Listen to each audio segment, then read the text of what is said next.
You know, one thing that us Cubans and Venezuelans have in common, we fucking hate liberals and Democrats, which is why liberals and Democrats are extremely pro illegal immigration, except if you're coming from Cuba or Venezuela. Well, in those cases, they don't want those immigrants there. Maybe they don't like the sauce we bring. They like the other immigrants, but they don't like us. I guess they're selective. So I didn't really know we had this much in common with Venezuelans, but we do. And let's go over some of their grievances today, and then we'll address what people have been claiming about this alleged kidnapping, shall we? When they were killing us, where were you when they were killing students who didn't have any weapon? You were too freaking busy drinking your Starbucks with oat milk. So you better shut the fuck up and take Venezuela out of your filthy mouth. If you are not from Venezuela, you better shut the fuck up. I've seen a lot of videos of gringos trying to explain Venezuela to Venezuelans. You don't even know the difference between Venezuela and Mexico. You can't even point Venezuela in a fucking map. You don't. That's crazy. I used to get that issue with Americans, especially, I don't know why. It's something about blacks and gays in America. They love Marxism and communism. But also, even though they pretend that they don't like slavery, they yearn for it. They want to go back. They loved the concept of living on a plantation. You don't got to pay rent. So that means you don't have to be a squatter. Your food is free. So you don't need EBT. And you don't really have to steal anything because the owner of the plantation would give you free clothing. You would be surprised how many people have literally wasted a vote on Kamala Harris and other Democrats, hoping to get back to a communist, Marxist, socialist utopia that just have never worked anywhere else. And then they say, oh, well, we never tried it the right way. They've tried it every way. It doesn't work. But the beautiful thing about the world is that you have the option to go there, go live in a socialist, communist country. The United States is a capitalist country. Actually, we're a republic. If you want to live under a democracy in a socialist, communist, you have options. We're just not going to do it here. People don't understand what it's like to live in one of these countries. I know because my family fled. And I was taught to understand exactly why and the true history of it. The same issues you're seeing here in the United States, where there are certain communities of people that just go around the country and on television, just sowing discontent, telling you that you should hate your country, hate your flag, hate your Pledge of Allegiance, hate your president. Those are the same people that want this country to be Venezuela. That California is the closest thing we have to a Venezuela. It's a dictatorship. They're moving. All the people with money are being forced out of the state. No one can stay with any money. No one worth over $200,000 is going to be able to stay in California. They're removing cars. They don't want you to drive. They want you to be stuck on a big, large plantation. And to keep the benefits like the free food and your free housing and all your free shit, you're going to have to keep the ruling class of Democrats in power. And then you have a permanent Democrat supermajority indefinitely. The same bullshit by using fraud they tried to do to the rest of the country. Luckily, whatever they were going to do, we were able to stop them. Trump prevailed. But that's what they want for us, the pain, the suffering. I try to tell people, soon as California started going communist, I evacuated. I'm a refugee in Texas now. I remember when they were telling people to stay home, not for a week, stay home for years. I remember when they turned off paying rent, not for weeks. We didn't have to pay rent for years. Same as in Cuba, because we don't have money. That's what they tell you about equity. They want everyone to be equally poor. Now, if you're a lazy piece of shit like these communists and Marxists who are bums, they don't want to work. They want you to work and your tax money feeds them. I personally choose not to live like that, which is why we left. But think about it. My country's not empty. Everyone doesn't want to leave. There are millions of people around the world who love and prefer communism. Unfortunately, some of them are still here in the United States and they need to be relocated. And soon that will be the case. Once the law of the land is to remove birthright citizenship, we will be able to happily send people to places where they are going to finally be happy. But in the meantime, we have to deal with those that are going to sit out here and tell Latinos, tell Venezuelans, tell Cubans that we should hate Trump. We fucking love the guy. He's amazing. We know what it's like to have the opposite. I wasn't necessarily a Trump supporter until I saw what the Democrats did to California, my home. What I saw what liberal policies did around the world and other countries that I lived in. It showed me that America is the greatest country on earth and that we are unique and that we are special and that our Constitution sets us apart from anywhere else on earth. And it must be respected. What is to live in starvation? You never saw a family member dying because you didn't have the medication, while the members of the Chavismo are walking with Rolex in their hand. Do you want to know how many people died trying to come to America, going through a jungle? Do you want to know how many women were raped there? We are 8 million of Venezuelans who have left Venezuela. You don't know what is to live like that. You are too freaking busy eating your Starbucks with almond milk, you motherfucker. I have a question for you guys. Where were you when they were killing us? Where were you when they were killing students? Students who didn't have any weapon. You were too freaking busy drinking your Starbucks with oat milk. No, they were too busy trying to figure out how to legalize or decriminalize pedophilia here in the United States. And that's the right that they all refer to. The men's gay choir of San Francisco, the trans, they all refer to, we're losing our rights. The only right that they've lost is sexual access to children. They were expecting that to go around the country to be decriminalized the way it is in California. Trump and Charlie Kirk speaking about it reversed that policy. Do you understand the connections? Are you starting to see now how things change for them? Which is why they're so disgruntled and so happy. So they're so unhappy. Venezuela. People are criticizing Trump for what he did in Venezuela. They say he bombed and kidnapped our president. No. Let me be clear. That man was never our president. He's a dictator. We didn't vote for him. Our elections were stolen. And when we protested, our kids were sent to prison. Minors were tortured. Girls were forced to prostitute themselves in prisons just to food. Now, if you guys don't remember, initially it was a stolen election. They did hold another election a couple of years ago. Maduro lost. Actually, Maduro lost when Biden was president a few years ago. Biden put a $25 million bounty on Maduro because after he lost the elections, he said, too bad, I'm not fucking leaving. And he stayed in office. Biden, under the Biden administration, he became a criminal and a $25 million bounty. Okay, Trump just made good on the bounty. We went and picked him up. Then we drove him around the city of New York, and we displayed him to all the Venezuelan people in the city. I don't know how you guys did not see this last night. I have a couple of friends who told me they didn't see this video, but okay, I'll show it to you. Yeah, he was not You are not from let's see here. Let's see. Right here. Rico Limbaugh. Nope, let's go. This is what we did.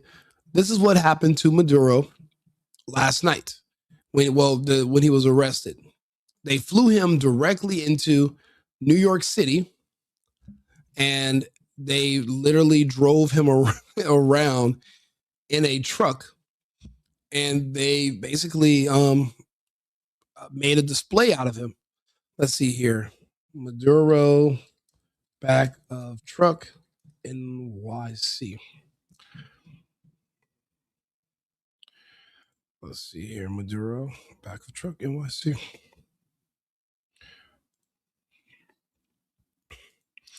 the hell? What's up with men? I don't know. I wanted to ask you, men don't come up and ask or talk to you anymore. There was this cute guy. He went. Okay, top. I'm already logged into my account. Why is this a problem?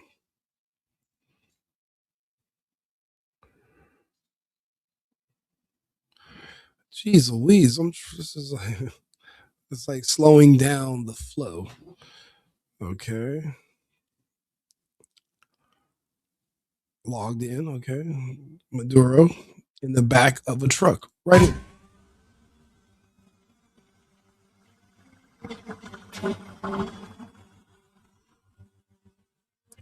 That's the truck. Maduro is in the back of this truck, and Trump is driving him all around the city of New York so people can look at him and yell at him.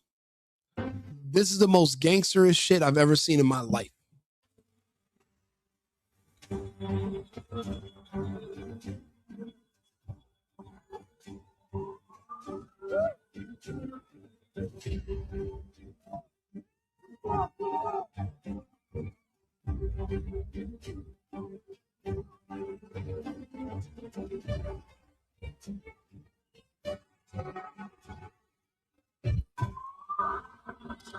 Literally, he's driving Maduro around the city of New York to show off that we have their leader, their dictator, and we're letting Venezuelan people yell at him.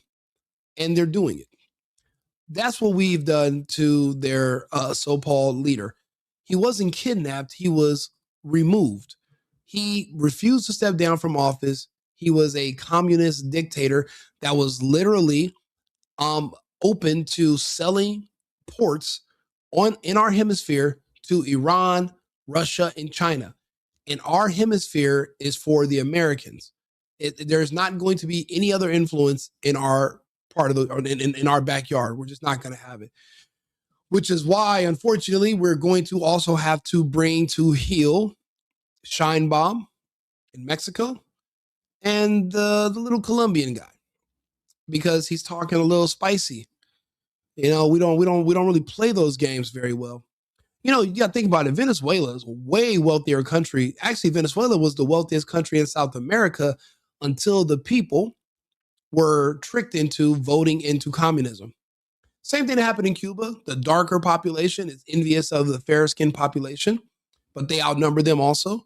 And when you appeal to the dark people and you tell them the cure to racism is communism. So vote for us, vote for communism, and we're going to make everyone equally poor. That way you're not just dark and poor, we'll make everybody poor. The dark people love it. The fair-skinned people flee. Why do you think everyone who lives in Miami that's Cuban looks like my mom, but then everybody else that lives in actual Cuba is darker than me? It looks like me. There is a reason for that.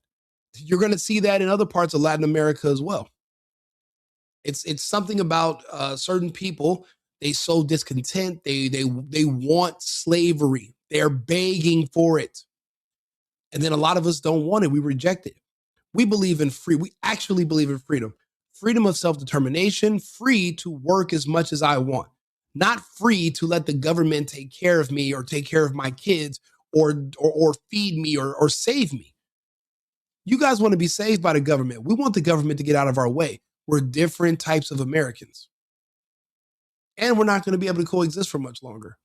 You guys want to go, you guys want Maduro in Venezuela, but you won't relocate there. Don't worry. We have an answer for that. Get a piece of bread.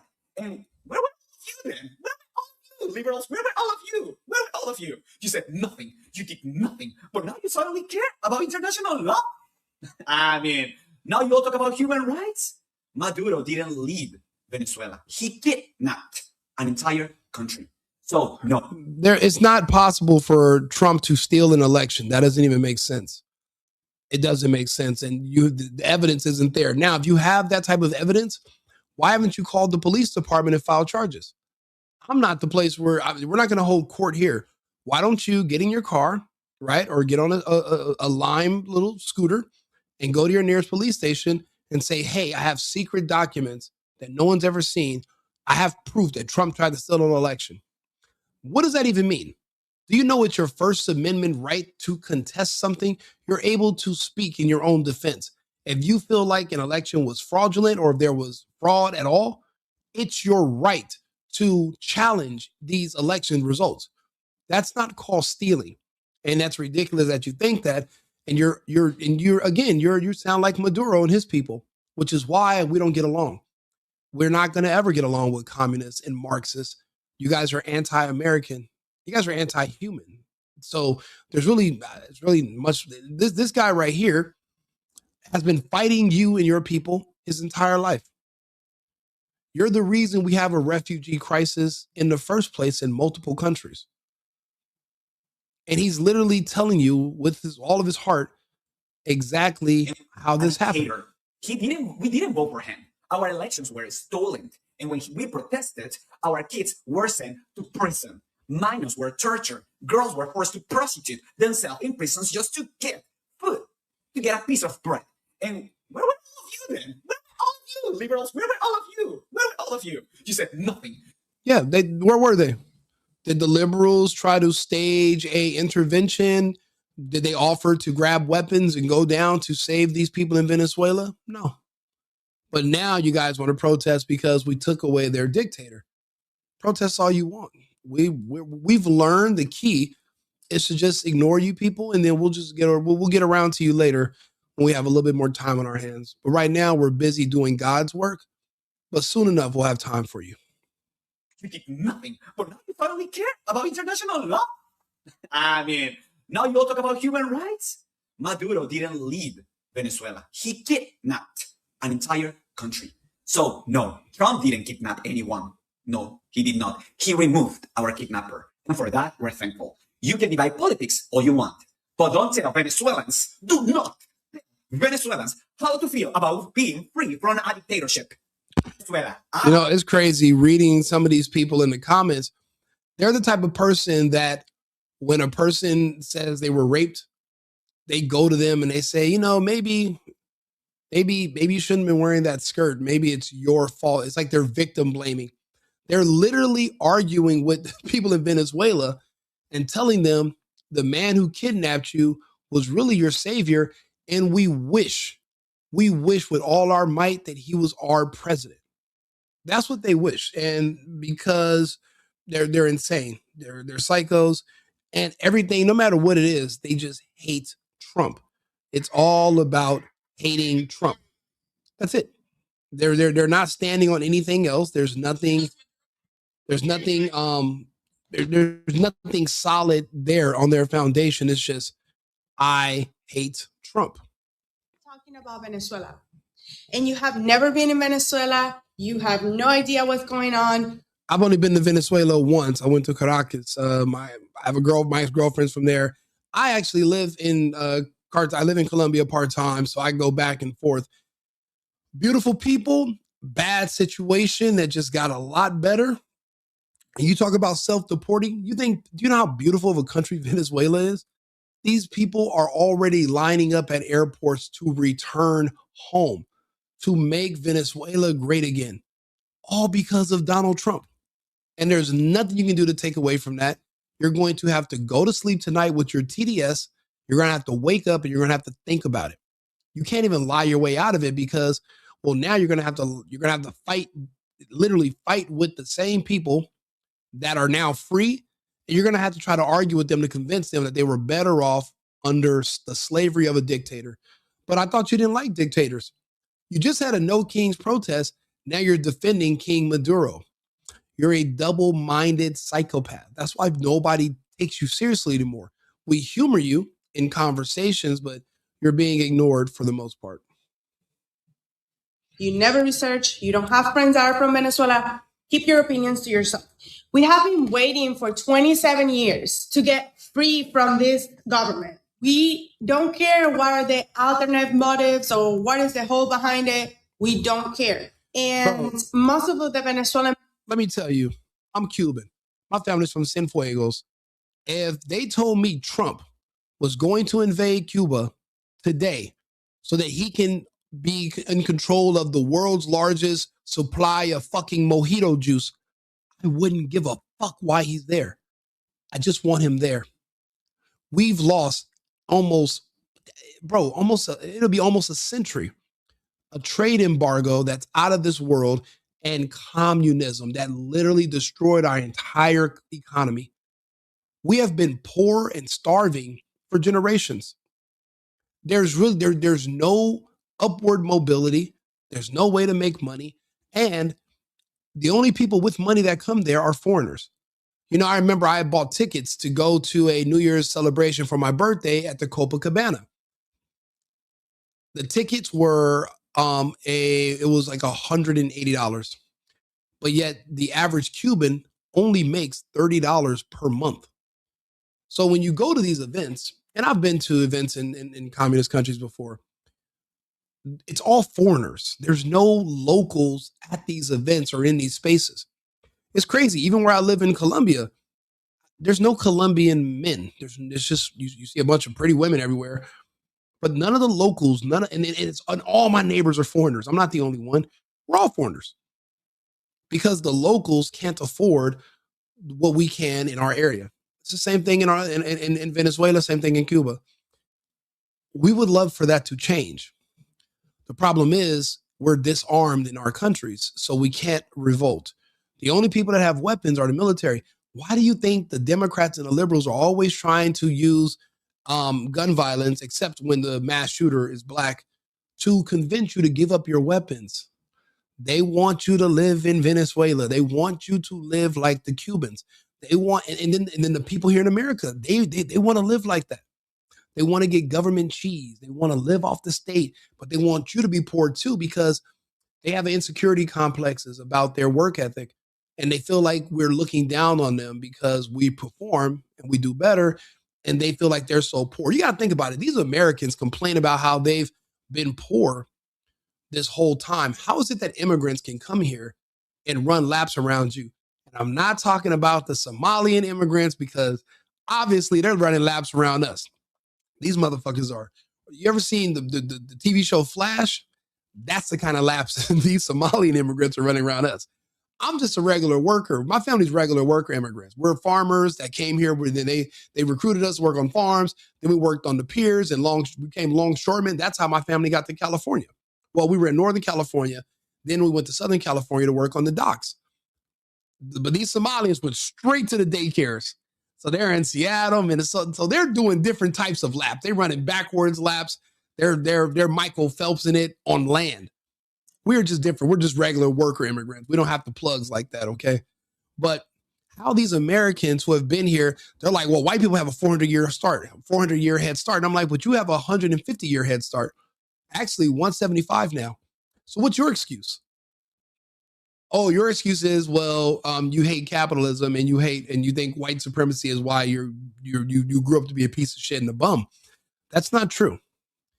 And the policies in the United States changing so that everyone's more poor, it's not going to make you look better. You're still going to be yourself. So begging for communism while remaining in the United States, you're really just shooting yourself in the foot. You're better off evacuating to another country and finding some place that you like, that you agree with the policies. You know, think about it. People are talking about how much they hate Trump in these comments. And I'm like, well, why don't you go fight him?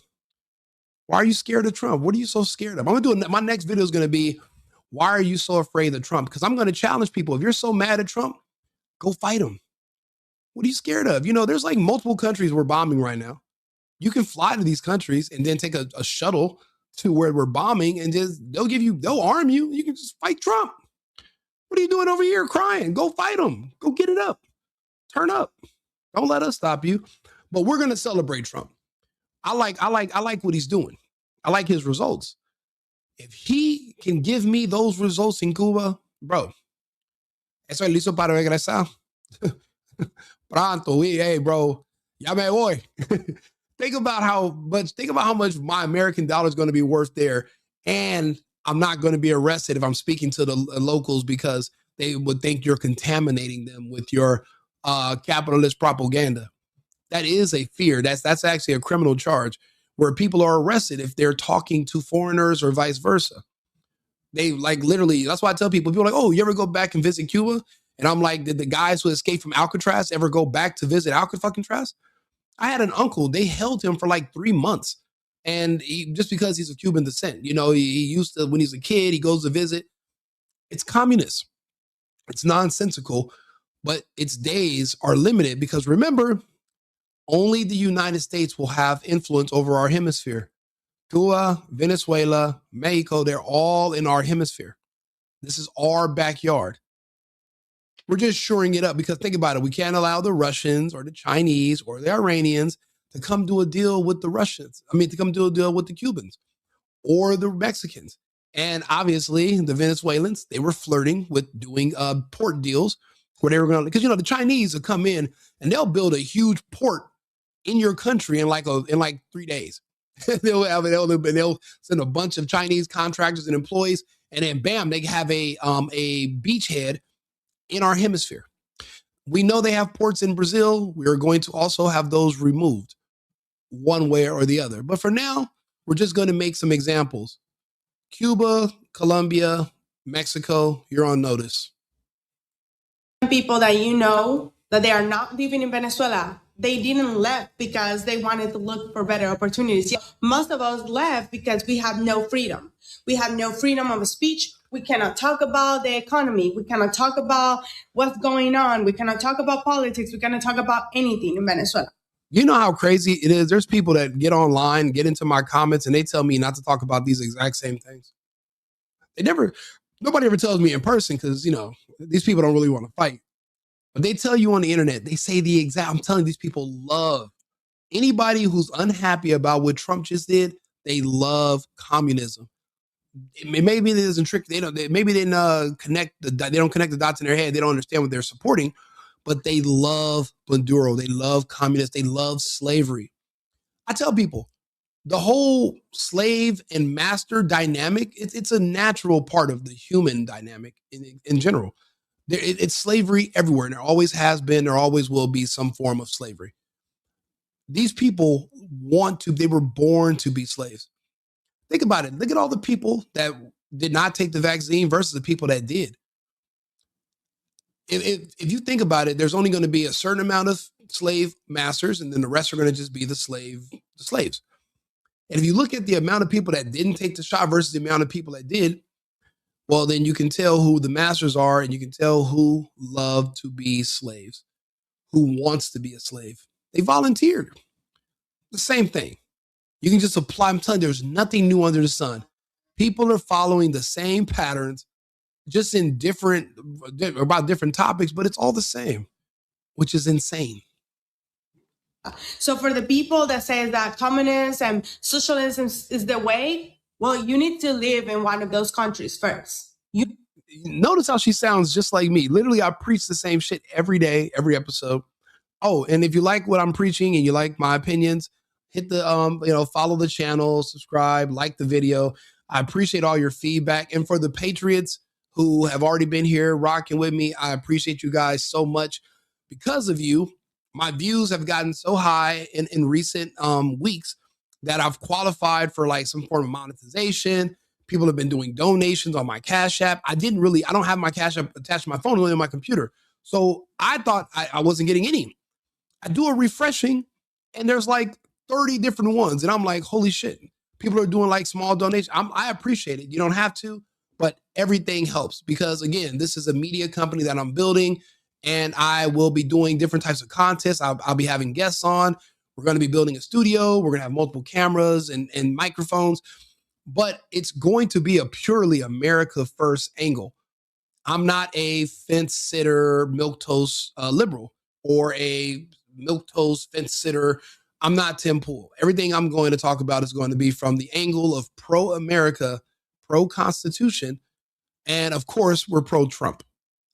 Just because as a Latino, as a former Californian, I know the results of when you listen to Democrats, when you let liberals and communists destroy your city, your state, your entire country. I've seen the results. Again, I'm not just a refugee. My family, we're not just refugees from Cuba. I'm a refugee from fucking Los Angeles, circa 2020. I was there. I was there the first day of lockdown. One of my videos of the first day of lockdown went like 500 million views. and within 2 weeks. It was the video of the lady running down the street naked on the first day of lockdown. And we were like, wait a minute, maybe there really is a virus that's turning motherfuckers into zombies. Then we noticed that all the homeless people were still alive after the 2 weeks to stop the spread. And think about it. If you're homeless, and I live downtown, right? So the homeless people live on St. Julian, 2 streets up. I live on Spring and 7th. And I was like, wow, that's pretty amazing. They couldn't shelter in place. Also, they eat tacos with dog feces on their fingers every night. And the psyop was this. I started telling people that, hey, the homeless people aren't dead. They didn't shelter in place. Obviously, I didn't either. I was just hanging out. But I was like, well, the homeless people aren't dead. So then who's dying? The psyop was people were trying to convince me, well, Rico, obviously, homeless people are just going to be healthier than people that live indoors. And I was like, you guys are sick. You guys have lost the plot.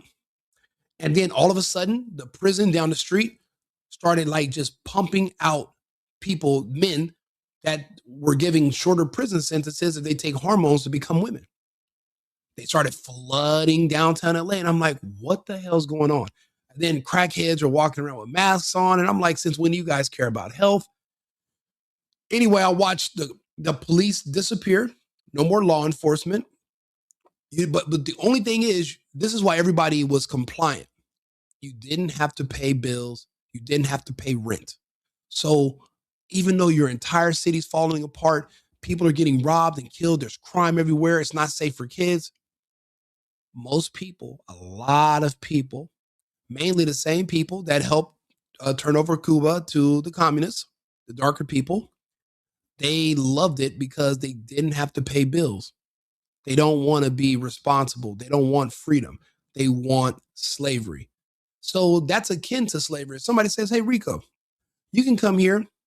You got to do what I tell you, but you don't got to pay bills or anything. Just do whatever I tell you. That's slavery to me.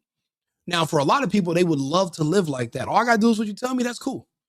I'm not one of them. I'm Cuban. I prefer to work as hard or as much as I want to determine my outcome. Me doing these videos is one thing. I have a tech company that's my day job. I have a new one that's opening. I have I have a store. I have all these different projects that I'm working on. Plus, my rentals, my real estate. I have all these different things. I'm trying to work as much as possible. Then I still have to go out and party. So I'm busy. But when somebody tells me you don't have to do anything, just lay around like some kind of fucking walrus, and I'll just take care of everything for you. That's slavery to me. What, because I'm not in the field picking some kind of vegetable or some kind of cotton or something? That's not slavery? No, that's still slavery. Another person supporting me and my family, taking care of me and my kids, another man telling me what to do, that is slavery. I opt out of it. Latinos are opting out of it. We don't want any part of it. It's these Americans, these liberal Americans, these black and white Americans that are begging for slavery. They don't want to work. They don't want to pay bills. They don't want to be Americans. I keep telling them there's other countries that will literally let you live for free. Look at the UK. They have a housing council. They'll just give you free housing and they'll subsidize it. I believe Canada will too. You say you're an immigrant. There's other places you can go. You don't have to live in the United States where you're just completely unhappy. You might want to consider it. You need to live in a country like Venezuela or like Cuba where you... No, I like cotton too. And I'll be honest, picking cotton would mean that you're gainfully employed. I don't understand why people are so ashamed to even say they would pick cotton. I mean, that means you're literally gainfully employed. You have a job, which is better than being an unemployed slave. If you're living off the state the way Martin Luther King intended you to, you're state dependent, you're depending on the state to solve your problems, you are a slave. Martin Luther King walked his people back into slavery. Why do you think it's only his people that are saying they want all this free money and they don't want to work? And it's only them. Martin Luther King walked them into it. There is no MLK from Cuba that's like, hey, the Americans owe you guys money, reparations for this and that. And from 1,000 years ago, we used to live here. They kicked us off to Cuba and they make up these stories. No, there is no MLK telling us to stop working and to depend on the state. But unfortunately, their group does. So there's a lot of problems throughout the country with one particular group. We see it. And that one particular group is heavily influenced by the gay white liberals. They have a leader, a former leader that passed away as well, Malcolm X, tried to warn them about the white gay liberal. And they don't take warnings. They don't listen. So now we have this huge problem in the United States. But the good thing is us Latinos are here to inform you about reality. We'll fight with you. The conservative straight white people, they're like pacifists nowadays. They're not willing to get out there, they go to these protests and confront these people and check them about the nonsense they're spewing. We'll go do it for you. Matter of fact, there's a video. I was gonna wait to play it, but because I like what she's saying, but this is a video right here of a guy. He went to a protest today just to confront these people. Venezuelan guy. Venezuela. People. How are you guys? Where are you from, guys? No? Hi, guys. Where are you? No more war. Where are you from? Here? And what are you protesting right now? Today? No more wars in Venezuela.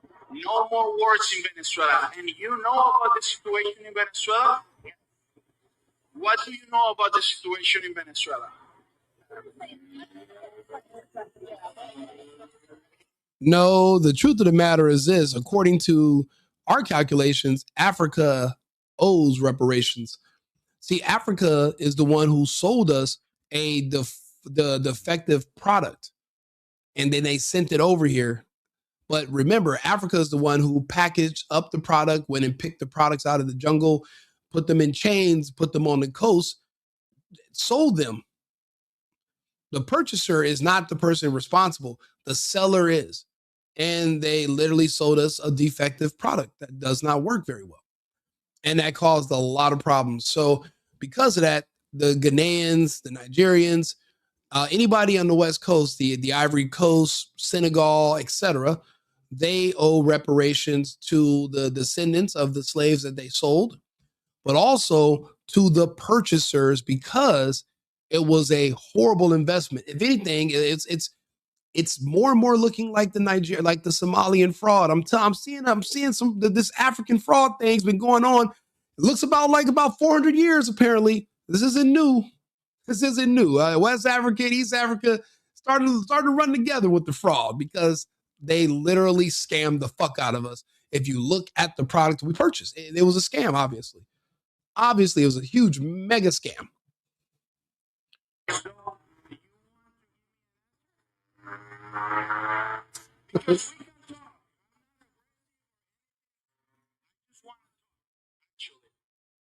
So we have here a group of people that they are protesting because no, those kings in Africa were not under coercion. They were independent. They had kingdoms. I thought you guys said we were kings in Africa, right? So you were a king. You know how it goes. You can't coerce a king, can you? So you were a king in Africa. So those African kings that sold you guys were not being coerced.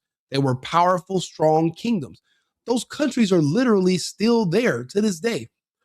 They're not dominated. They're not controlled or coerced. And you guys, the Africans owe money, and they owe the Americans money, and they owe some of these Black Americans money. I don't know how many of them, according to the records, none of the slave ships made it to the United States. But for comedic purposes, we'll pretend that the North Atlantic slave trade was real and not just a figment of people's overactive imagination and some kind of strange sci-fi, some kind of sci-fi novel written by Alex Haley. We can just pretend that for a while. If that's the case, then yeah, the Africans owe a lot of money. because they want no more war in Venezuela. All these people, there's nobody from Venezuela. So from all these people, nobody is from Venezuela. Nobody there is from Venezuela. However, there's a lot of people there on fixed incomes wearing masks. What that means is that they are paid protesters. A lot of places you go in the United States, there are people that are literally hired, and they're given millions, and then they're paid to manage groups of people, and they give you a new assignment every week or so. And now today in different areas, it's to protest against Venezuela. Basically, anything Trump does. If Trump sneezes, there will be a protest against mucus tomorrow. and they will organize it with these groups, and they'll start a campaign. It'll last for X amount of days, whatever, and they're paid to do so. It's not organic. It's not real. Nobody's like, oh, let me just go park and walk over here and protest against. Why would I do that? He was a dictator. He was a terrible guy, horrible guy. You know he's horrible because when the elections happened, he literally publicly said, I'm not leaving, and he stayed, him and his wife. Then we go put avocado to ass and belt to ass, and we drag him out of his house and bum rush him in the middle of the night. We bring him to New York and parade him around so that the Venezuelan people can laugh at him. And these liberals are literally being ungrateful. They're ungrateful. Like, what do you mean? What else do you want? Oh, I know what you want. You want him to be your president. You know how I know they want him to be the president? Check this out. Like a man. Let's see here. People are criticizing Trump for what he did. Let's see here. This is how I know they want him to be the president. Let me see here. See, I put stuff on TikTok because it's easy to just access it from my page. And then also people can go and reference a lot of this stuff. Hold on, let me see here. There's another video. Oh, let's play this. Let's go back to this. No more war. All these people, there's nobody.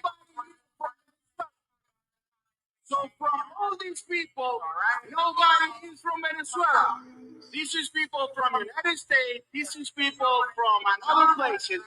But there's no people from Venezuela. And actually, I'm from Venezuela. Andrés Bermúdez Portillo from Maracaibo, Venezuela. I spent time in jail because of the regime of Nicolás Maduro. We have 25 years with a dictatorship. And right now, in the moment that somebody takes attention of that situation, people decide to protest because they don't want war. So in the past 5 years, of 30 million people that live in Venezuela, more than...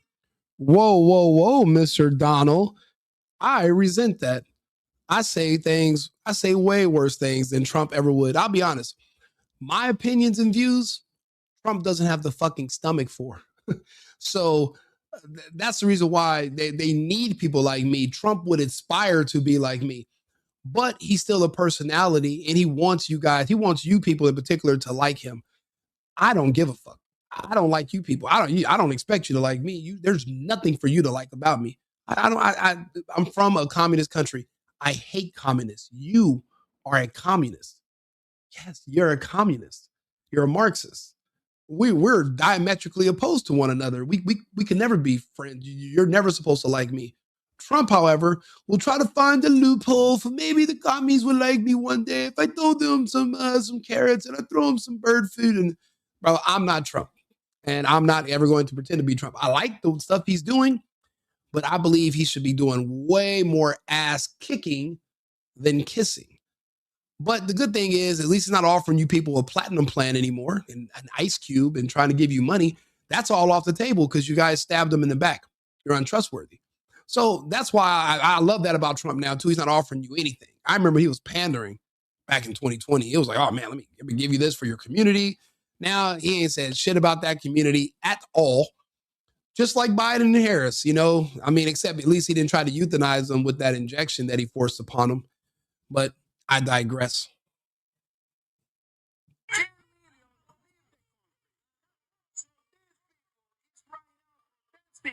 Because they don't want we, the Venezuelan people, recover our freedom. So these people don't want Venezuela to be free. Because they want to attack. Well, second bad, third Mar division. The simple answer is because their goal is access to children. All of them. That's all of their goal. Actually, like I said, the coming civil war will be fought over children.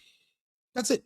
That's the simplest answer. And that's the only thing, that's the only right that they had taken away from them. They can still vote. They can still drive. They can still go into a McDonald's. They can still go to grocery stores and malls, and they can sleep and they can wake up. There's no other laws. There's no other rights that they feel that they deserve that have been removed from them besides unfettered sexual access to children that will be ignored and not criminalized, because under Joe Biden, it was decriminalized. They were not enforcing the laws because what they would say is that, well, the waters are too muddy and none of these, and for the most part, the Soros appointed prosecutors would never prosecute those types of crimes because the people they would be prosecuting are their voter base. So so you're absolutely right. That's the one thing nobody wants to talk about. So I agree. So I'm glad you made that point. And they want to use country to eat it. If China has a huge earthquake and they break off from the Eurasia continent and they float into our hemisphere, we will drag Xi Jinping by his nice creased fucking satin corduroy pants in a heartbeat. But unfortunately, this is a tripolar world, and China is not in our polar sphere of influence. Our sphere of influence is from Greenland to Argentina. No more, no less. If you're within that region and you don't believe in the American mission, GTFO.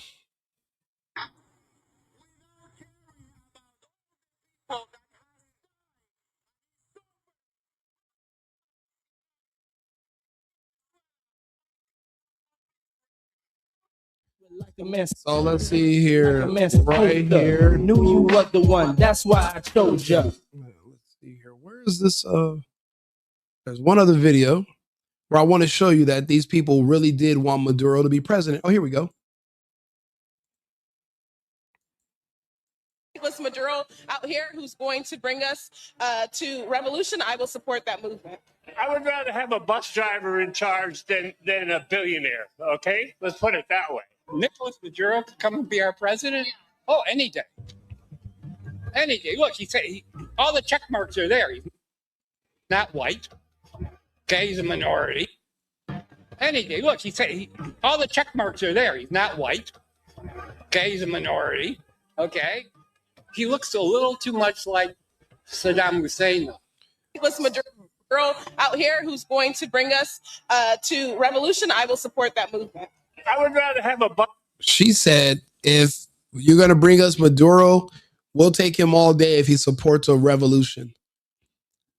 What and then what? what would that solve for you? You can literally revolt right now by dropping your American citizenship and moving to another country. That's how you really revolt. You don't have to die. You don't have to go to prison like the Panthers did years ago. You could just leave, which would make more sense.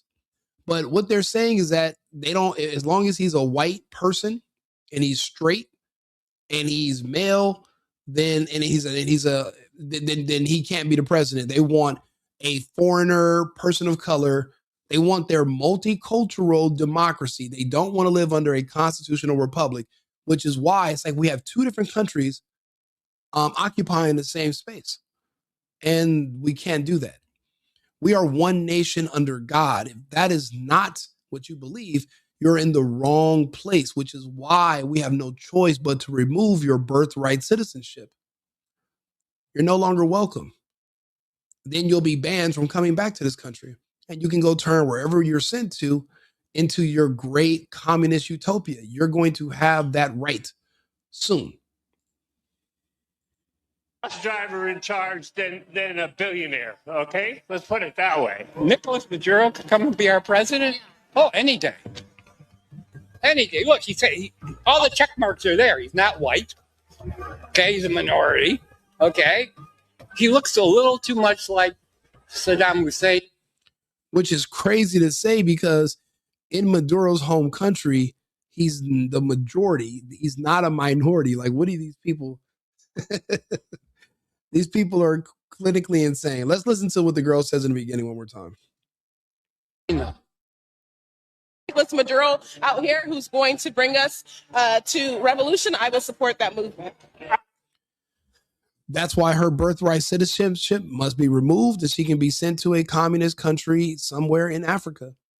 South Sudan, Niger, Burkina Faso. She has options. Now, she will learn. She will not be allowed to be a feminist, and she will not be able to speak English as her primary language. But she will be happy. There will be no Trump over there. There won't be any ICE. There won't be anybody white for her to complain about.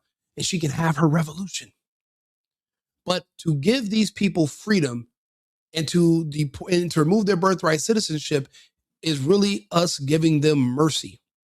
If this country is racist and oppressive, then to deport you is us being merciful.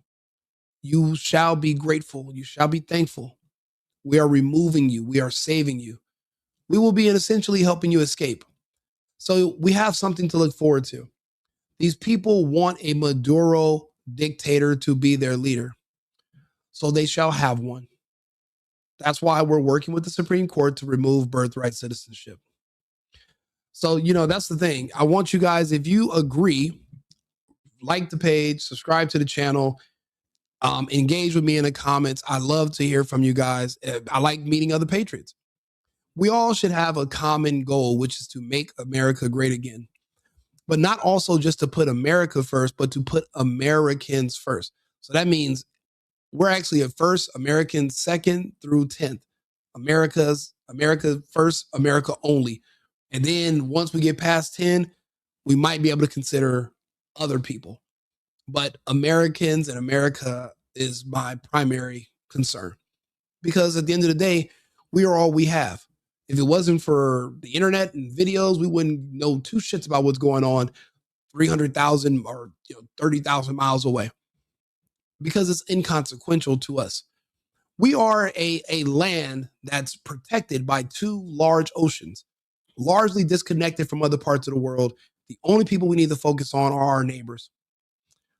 When you find out your neighbor hates you and they hate everything that was built in this country, well, then we really can't be neighbors anymore. And it is merciful for us to remove you. Deportations are merciful. Removing birthright citizenship, being able to deport people that sow dissent and discontent in our country and pass a certain amount of violent convictions, the fact that they'll be able to be repatriated to another nation is it's literally God's will. It's something to look forward to. We don't have to live like this. We don't have to worry about being shot when we go to certain places or stabbed or set on fire if we get on a bus or we get on a subway. Certain people that are protected because no one wants to say anything to. We don't have to worry about. We don't have to live like this. We do deserve better, and we shall have better. Our kids deserve better, which is why we must do this not now, but right now. And it will happen. So remove people's citizenship because they don't kiss ass or agree with you. Yeah, well, let's see what you try. I'm definitely ready. What do you mean? It's not me you'd have to fight. You got to fight law enforcement. You got to fight ICE. So if you're ready, then you should go out there and just fight them now. We already have people doing deportations. Where do you live? Drop your address. And if you want us to report where you're located and tell ICE to go see you, we can do that. We're literally open for business. we're literally deporting people every single day. You can be repatriated to a place that you enjoy. You don't got to kiss the ass, but you got to believe in the concept and what our country stands for. And if you don't believe in the Constitution and you have these thoughts like you want a Maduro to be a president, you're a liberal, you agree with empowering dictators, well, then you're not welcome. You're not welcome to be an American anymore. Yeah, you speak English and you have citizenship, but you're no American, my friend. The files are blacked out. What files? Alligator Alcatraz is due process. Alligator Alcatraz is too much process. Because what due process did they take when they illegally snuck into the country? That's the exact amount that is deserved when we put them out.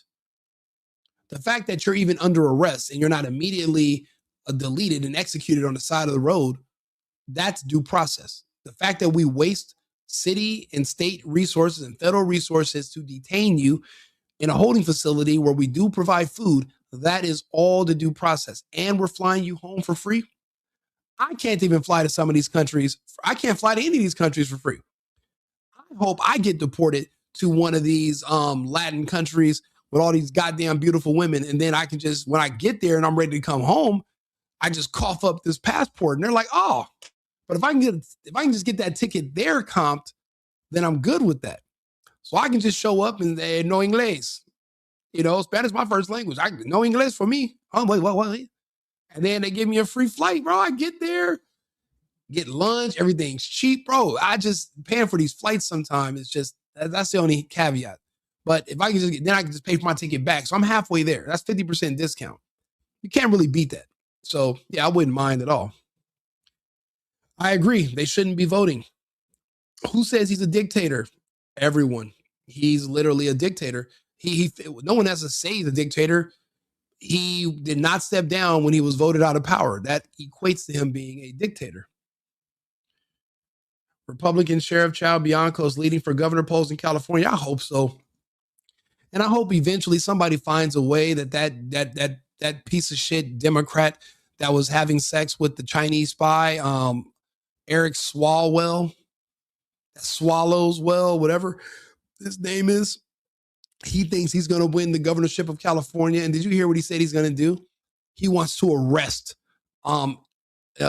federal employees for kidnapping. Okay, so now if you can do that, then you can arrest police officers for arresting people, and you can call being arrested for committing a crime kidnapping. These people they don't want law and order. They want chaos. They want these cities to burn. They want you to be robbed and killed. They don't want order. They don't want peace. And again, a lot of them, like Swalwell, they never took a wife. They never had children. They're not a part of the future. They have nothing invested in it. They're only worried about themselves and the here and the now and their own self-interest, but also they're worried about their own bottom line for their own temporary short-term gratification for the rest of their life, however short or long that may be. Depending on if he took the vaccine or not, we're not predicting too long. Not anymore. New Orleans see 4 men in police leaving for Texas, as they should. That's why I love Texas, and I'll be going back in about a week. That's probably one of the safest places to be in the country besides Tennessee or Florida. All dudes pay for sex, my friend. It's called being a husband.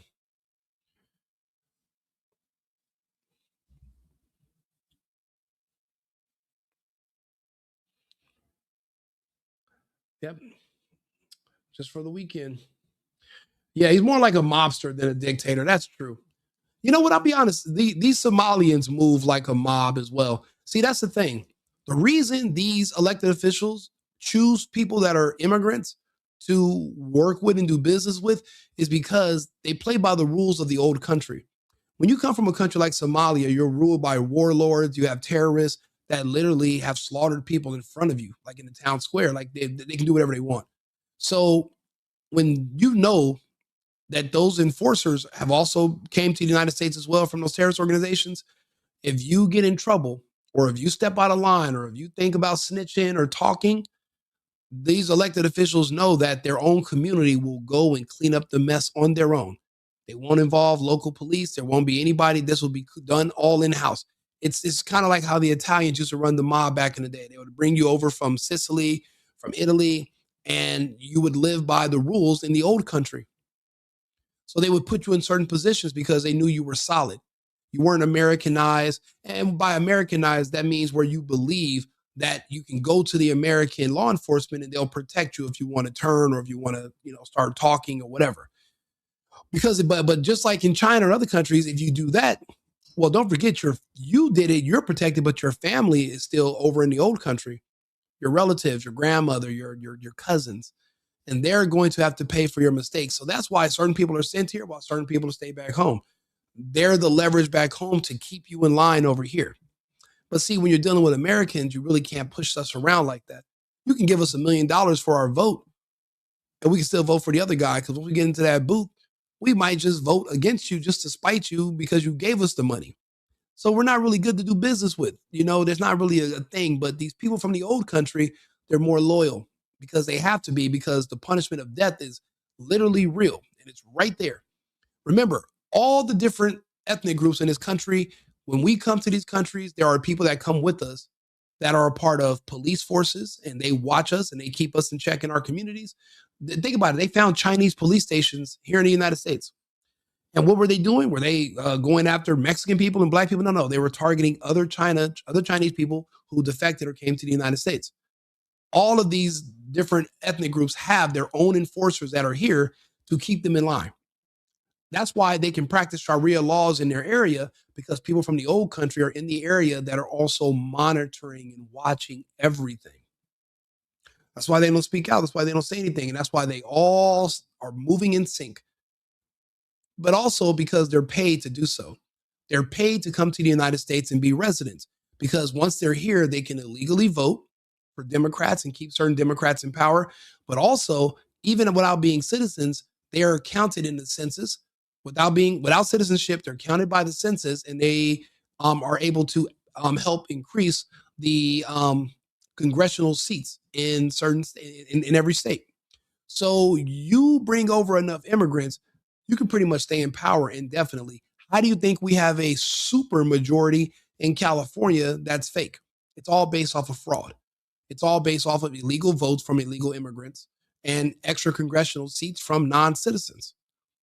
The playbook in California, they're following in other states, except instead of choosing Mexican people or El Salvadorians, they're using Somalians. Some states have Ethiopians. Some states have people from, the UAE. Some people have people from Algeria, Northern Africa. You got some people with the Kenyans. They choose a certain country.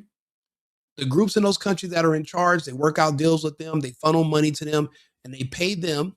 And then those groups hire families to move to the United States so that they can illegally vote and be counted on the census for congressional seats. And that's how the great replacement scenario works. See, they know a lot of you took the vaccine and you're dying. They know that.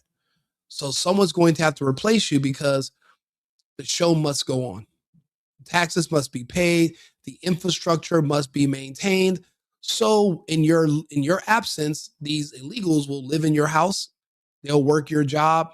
They'll pay the taxes that they're going to be losing once you expire in the next few years. That was the plan. And that's what's happening. But now that Trump's exposing it and we're calling it out, we're hoping that we can reverse it before too many people pass away too soon. That's why we're technically in a race against time. It's because we're racing against the vaccine. Get on Facebook today. Look up all your friends and family members that have somebody dying. One of my greatest friends out here, I went to see him today, and he was upset. And I was like, "What's wrong?" And they were like, they just found out his mother, all of a sudden, just like everybody on TV, they found some mass just came out of nowhere, stage 4, instantly. And we know what she did last summer. We know about the injection. He didn't do it, but she did. We're all going to have to pay something for that. There is no reverse button on this agenda. There is no cure for what these people allowed to be injected into themselves. What we have to do is just try to mitigate the damage by avoiding injections, having kids, and believing in our Constitution and in our fellow Americans. Not just people that live in the United States, but Americans that are of like mind, like yourself. And that's what we're doing. That's why we're here making these connections. That's why we do these lives. That's why we talk to people. That's why we ask people to subscribe and to follow the page and to make donations. It all goes towards the greater good. Except the greater good in this case is in your favor and not in the favor of the people that support Maduro or Big Pharma, etc., which is why we're here.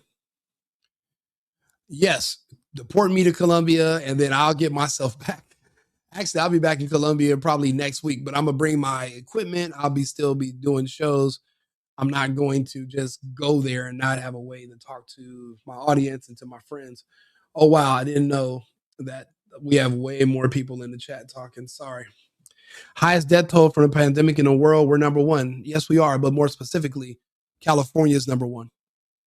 But think about it. They've been blocking out the sun in California for the last 2.5 years, which is why you're getting the results of all the death. So now that we've outlawed cloud seeding in certain states in the United States, that means we're countering their agenda, because you're only going to die in the dark. That creature that they injected into you, it only grows inside of you when there's no natural sunlight slowing down its growth. Natural sunlight slows the growth of this thing, but LED lights and taking testosterone injections called boosters, it increases the growth rate of this thing. That's what they're pulling out of people. They're pulling a creature out that's clogging all your arteries and damaging your heart. There's something that's growing inside you that's not supposed to be there. It's foreign. So now if you're wondering, well, the spike protein, yeah, you're better off just understanding there's something growing inside you that they found. He got a red accent. I guess I do. Where's my Doge check? You're not American. You don't get anything. You get nothing. No chips, no salsa, no rice, no nothing. Let's see here. I didn't take the death poll. Good for you, Bob. That means you and I will be having these conversations for years to come. We're Americans. We're patriots. So we're all we have. So make sure you subscribe because think about it. This is not what I normally do. I go out and drink, I party, I date, I do all this other stuff, right? I had to literally carve out a huge section of my life because I knew that if my calculations are correct, there was going to be a huge die-off. And if you turn on your news, turn on the TV, turn on your Facebook right now, you'll see tens of thousands of people just dying suddenly everywhere. And it's not just the blacks only anymore. It's everybody's dying. And that means, and you got to think about it, when you're 60% of the population, you can withstand losing 20 or 30%. But not when you're only 13%. That means your numbers, that means you're in an extinction level event without anybody even advertising it. So there's a big difference when it comes to that. However, I'm a stenographer, so I will be able to keep track of everything that's been happening and repeat it back to you in detail and tell you exactly how we got to where we are and from where. The actual details of how we got there. I keep track of it. That's why I do these episodes. This is not necessarily for you guys in the chat today. This is for historical records. This is so that we can come and look back on this conversation so we can see how we got to where we're going. Remember, I've been keeping track of this in detail from day one, March 15th of 2020. And it's my job to make sure you guys never forget. You know, I was in California a couple months ago and my friends were like, you want to go out to a club? And I was like, what are you guys celebrating? You just reopened about a year ago. And it's like when I'm out and I see people in California, they're like, yeah. And they have like that look on their face, like they're smiling, but they're like, and you're like, why are you making that face? And it's like everyone has that same look on their face. It's like they're trying to pretend that they're having a good time. It's like when you're trying to pretend like you're happy, like you get in trouble with your parents and your parents like, you better fucking smile. And you're like, because there's no way that you were just locked in your home and pretended that you were going to die from an imaginary virus that had a 99.999 recovery rate that didn't kill homeless people. You had to trick yourself into believing that for years. There's no way you're not mentally damaged from this. That's impossible. So they're not happy. They're trying to fake the funk. And that's why I just can't even, there's no way to really go to California and enjoy it. That's why everybody's just leaving California. Yeah, I refuse to wear a mask. I don't wear masks. If I walked into a store and I was wearing a mask, then anything I was going to buy is now free. It's on the house. Oh, it's real. It's on you. Okay, I'll just walk out. What are they going to do? You're literally considered, you're hiding your identity like that. You're a criminal. That's what that's for. Snake venom. Yeah, that's an understatement. But snake, hopefully a poisonous snake venom. Actually, that's the best word to describe it. Yeah, that's all it takes to be a scientist. You have to follow the scientific method. If you don't know what that is, I can explain it to you. Yep, never mask, never vax, and I never took a test, PCR test. You know, it's crazy. The man who invented the PCR test, Dr. Kerry Mullis, mysteriously died like right before the lockdown started. He could not stand fucking Fauci. And he was like, Fauci will literally try to use my PCR test and use electron microscopy to say that they can zoom in on something and say that this is what's making you sick. But that's not what electron microscopy does. It doesn't tell you if you're sick from something or something is making you sick. It's just a magnifying glass. And he was like, one day Fauci and his friends are going to use this to fool the entire world. Dr. Carrie Mullis literally went in on Fauci. I don't know if you guys remember that, but actually, well, if you don't, how about I take you down memory lane? Let's see if we can find Dr. Carrie Mullis. Let's see if he's on TikTok, shall we? Ah, he is. Let's go. What is it about humanity that wants to go to all the details and stuff and listen? You know, these guys like Fauci get up there and start talking. You know, he doesn't know anything really about anything, and I'd say that to his face. Nothing. The man thinks you can take a blood sample and stick it in an electron microscope, and if it's got a virus in there, you'll know it. He doesn't understand electron microscopy, and he doesn't understand medicine. And he should not be in a position like he's in. Most of those guys up there on the top are just total administrative people, and they don't know anything about what's going on the bottom. You know, those guys have got an agenda. Now, this guy is one of Fauci's peers, and this is what he was saying about him shortly before he mysteriously died. I knew this information before the PCR test even came out. I knew this information before the injections came out. I literally tried my best to save as many people as I could from those shots, but I was nuked from orbit. I was banned from everything. I still haven't got my Facebook account back. 13 years of family pictures and posts and friends nuked. Instagram nuked. My old YouTube page, millions of views, nuked. And I tried my best. You know, I had to get on Clubhouse to talk to people. And I had to have these conversations in person. People would invite me to events to talk. So I would do like public speaking, etc. It was very rare that it divulged into an argument. There were some guys that would talk crazy on the internet. And then in real life, when I meet them and we're like face to face or, you know, face to my chest or whatever, they were sweet as pie. They want to hug me. They want to talk to me. They want to offer me food. But on the internet, you know, so, you know, that's why you got to have these conversations in person anyway, most of the time, to be honest. Which is not what we would like them to have, being that we pay for them to take care of our health in some way. They've got a personal kind of agenda. They make up their own rules as they go. They change them when they want to. And they smugly, like Tony Fauci, does not mind going on television in front of the people that pay his salary and lie directly into the camera. No, the Liver King is a fraud. He's more so like a liberal. You guys say one thing, do another. He was pretending that he was like natural and he just eats livers, and it turns out he's fucking juicing. I'm talking like one of those juicers you get from the store. You put the lemons in there and it's just juiced, just completely injected and juiced to hell. No, that guy's a fraud. You can't expect the sheep to really respect the best and the brightest. They don't know the difference, really. I mean, I like humans, don't get me wrong, but basically...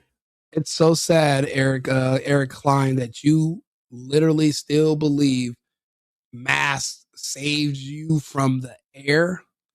Did you ever read the box that these masks come in? That's not what they're for, you moron.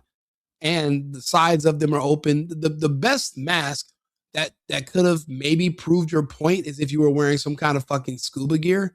Anything less than that, you're just a drooling troll that eats his own, like, I don't know, excrement or something, because why else would you be so dim and dumb that you don't understand that you were never even wearing a mask? You were wearing a diaper on your face. That means you're essentially drinking your own urine, because when you exhale, that's the waste that's coming out of your body. And you're supposed to inhale fresh air. You're exhaling your exhaust, and you're literally breathing in your own exhaust. You're breathing in your own waste. You're drinking your own urine when you're wearing a mask. What about that do you not understand, Klein? Am I the first one to tell you this, or did you never think about it? But then again, if you're a liberal, you're not allowed to think, because then if you start to think too much, you'll end up being a right-wing Trump supporter conservative. So you have to stay dumb. But you're not going to be able to influence anybody over here. We're not as weak as you mentally. So, I mean, even though you're barking under the wrong tree, I do appreciate you still being under the tree With us, none. Because maybe while trying to fact check me and prove me wrong, you'll do it in front of other people and they'll learn something. Even if you don't get it, they will. And by maybe just by just being in your sphere of influence. So that's the best we can hope for, right? The vast majority of them do not. Doctors wear masks so that when they're doing surgery on you, if they're chewing gum, it doesn't fall into an open orifice, which has happened. And there's been lawsuits because a doctor had something fall out of his mouth, or he coughed into a wound, or he spit or something, and the person developed an infection, or they closed you up, but a piece of gum fell out of his mouth that he didn't realize it, and it was inside your body. So what they do is they wear a mask to catch anything that's going to accidentally fall out of their mouth.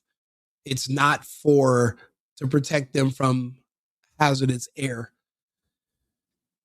You're an idiot. Possess the ability to judge who is and who isn't a really good scientist. Yeah, none of my fellow Americans were killed. Actually, I saved Americans. I saved a lot of Americans, thousands, tens of thousands, maybe more. I mean, I talked to hundreds of thousands of people on Clubhouse, and people still tell me thank you to this day. People that had worked at hospitals and doctors' offices, people that had jobs where they were threatening to fire them.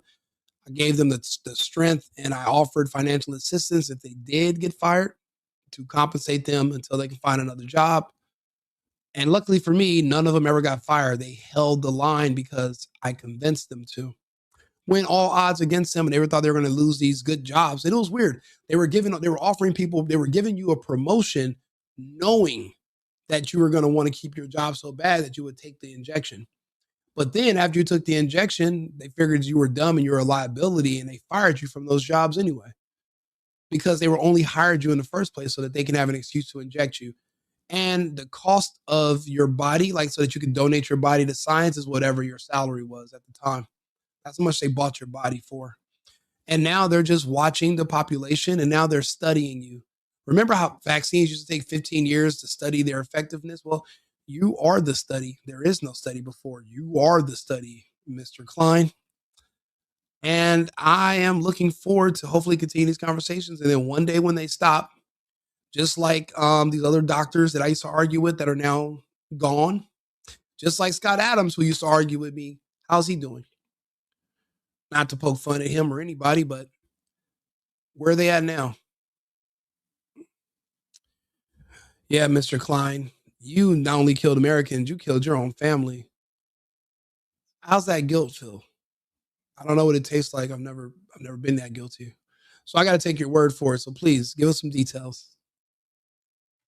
I mean, that's a problem. That's a main problem, actually, with science, I'd say, in this century, because science is being judged by people. Well, see, I'm reading these comments in StreamYard. I'm simultaneously being cast on 8 different platforms right now. So the comments that you're probably seeing on the screen, they're from all these different platforms, and they're being pulled. Like I have multiple YouTube pages. Some of my YouTube pages have just got a request today where they want to monetize me. Other ones have not been monetized as of yet, because I guess more people are watching on certain streams than others, which is crazy because I have a larger followers on some pages than others, and it should be the other way around. But I mean, I don't know. It just is what it is. But it's pulling everybody from the different platforms, and then it kind of brings them here. I don't know if it does it in real time. I would hope so. I try to reply as soon as I see them. Funding is being done by people who don't understand it. Okay, who do we trust? Fauci. Fauci doesn't know enough to, if Fauci wants to get on television with somebody who knows a little bit about this stuff and debate it. Listen, he's talking about your Lord and Savior Fauci. Why are you deflecting, Eric? Why don't you listen to what Dr. Kerry Mullis is saying and help us figure out what he's saying about Fauci is true? Talk to him. Listen. He could easily do it because he's been asked. I mean, I've had a lot of people, president of the University of South Carolina asked Fauci if he'd come down there and debate me on the stage in front of the student body, because I wanted somebody who was from the other side to come down there and balance because I felt like, well, these guys can listen to me, but I need to have somebody else down here that's going to tell me the other side. But Fauci didn't want to do it. Fauci wouldn't do it. He couldn't do it. Those are not questions he can ask. Sentence there, it said HIV is the probable cause of AIDS, and I needed to have that backed up by something before I could write it and submit it. And I went around, I asked a whole lot of people. I said, well, the people, I can't find it. At first I looked for it, just in like computer searching kind of stuff. Now, this is Dr. Kerry Mullis, and he was anti-Fauci since the beginning. And remember, Fauci was one of the people that pushed the whole HIV AIDS hoax on the populace around the world. It was never isolated. There was one doctor in France that claimed he isolated it, but he never actually was able to prove it. And it's not like they shared his findings around the world and they were able to test it and come up to the same conclusion. They just kind of just took his word for it. So it was never factually verified. It was just assumed, just like the fake virus. No one ever talks about COVID being a real thing anymore. It came out that it was all fake. The whole scamdemic was just media propaganda. There was no virus. It was never isolated, tested, and verified to even exist. So it didn't pass the scientific method, which means it's never been verified to even exist in the first place. Kerry Mullis is going over the same. He's looking at it the same way about the about AIDS and HIV as well. So that's what he's talking about in this video. There, I came in about 3 days a month, and we were working on that. And at some point, we needed to re-up our grant from the NIH to work on that, and I had to write it. And so the first line of that was HIV is the probable cause of AIDS. And I wrote that, and then I said, well, I need a paper, some kind of scientific paper, to reference that statement. Because when you make a statement like that, that's like a fact. You need to say, here's how come I know that. Right? You put a little one if it's the first statement you've made, and then you put down at the bottom of the paper, you have a one, and you say, here's a paper by somebody that describes why that statement's true, right? And so I said, well, what's that? I don't know. Let me think about what is that paper? Who do I go to for that? And I looked around. I asked a couple of virologists, that company, and they said, no, you don't have to reference. I said, I have to reference that because I don't know. You know what, Brent? You don't know what they died from. You weren't there. Remember, there were no witnesses. I mean, family members allowed in the hospitals, and you just accepted that. You didn't even when your relatives were dying in the hospital, you didn't even request a Zoom camera be put in the room so you can talk to them live and you can monitor their health and you can talk to the nurses. You just gave up and abandoned them. The truth is, a janitor could have walked in and smothered your relatives with a pillow and you'd be none the wiser. Janitor could have came in there and slit their throat. And they would have just marked it off as a COVID death, and you would have got on the internet 3 years later and said, I know people that died of COVID. You tell yourself that because you don't want to face the fact that you have no idea what happened to them in there and you left them. You abandoned them. People that probably wouldn't have abandoned you in that situation, you abandoned them. And to help cope with the grief, you tell yourself lies so you can feel better. This is common where people are trying to absolve themselves of guilt. So don't think you're alone. There's actually a couple people like you, like Eric in the chat. Same problem. Where that came from. How do I know that? And it turned out that nobody knew it.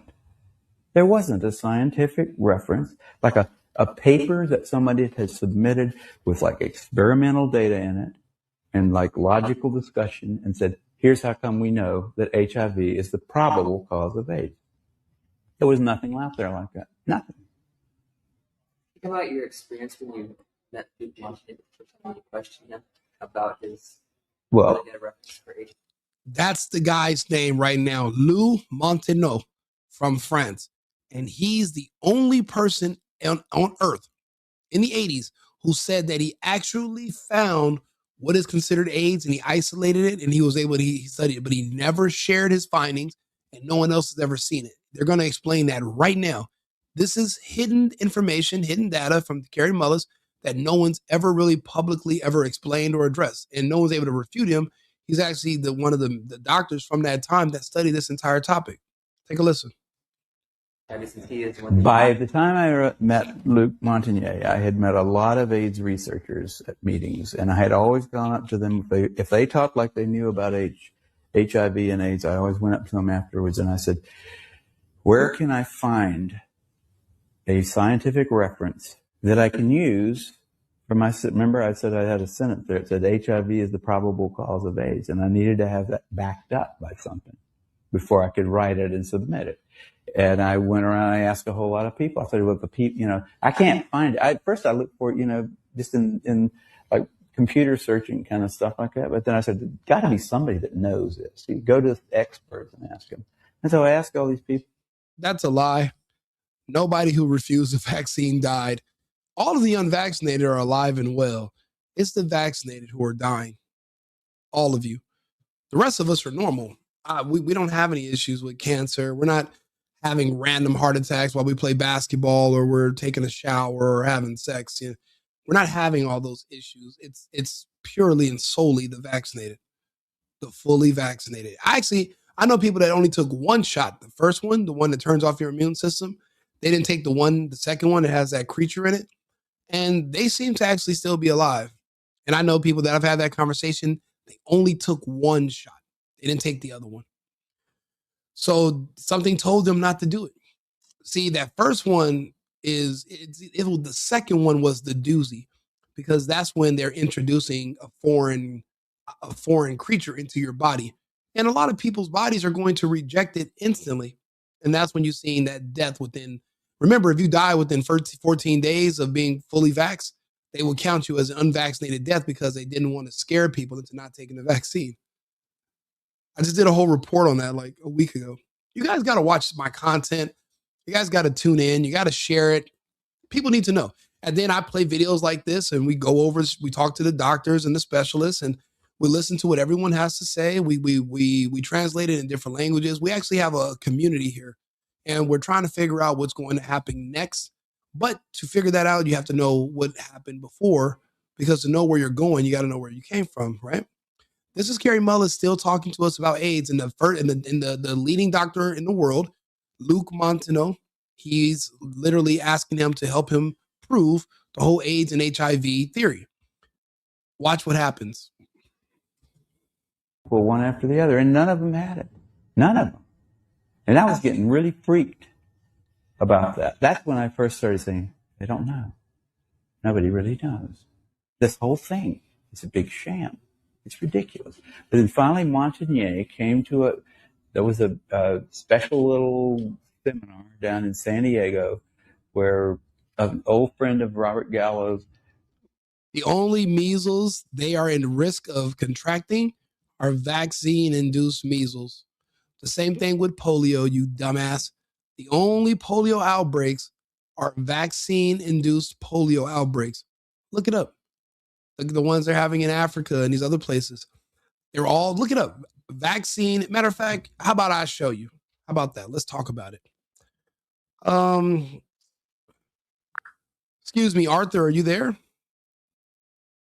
Certainly, I'm here and ready to assist. Just let me know what else you need.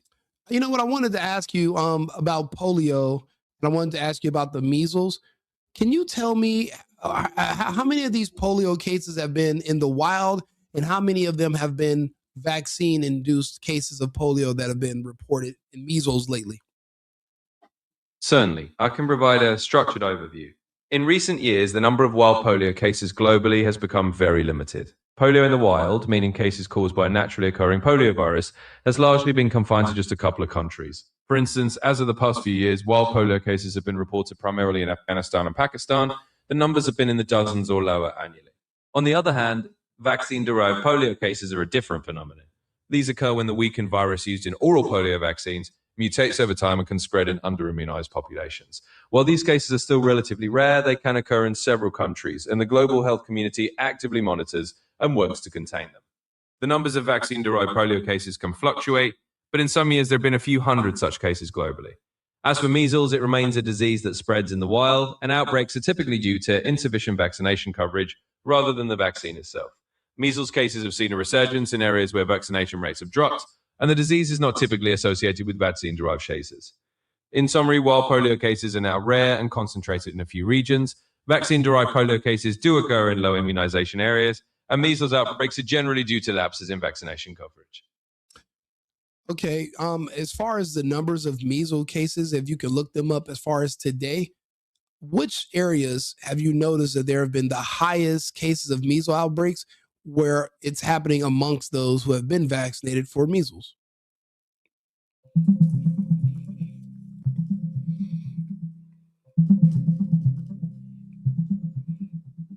Certainly.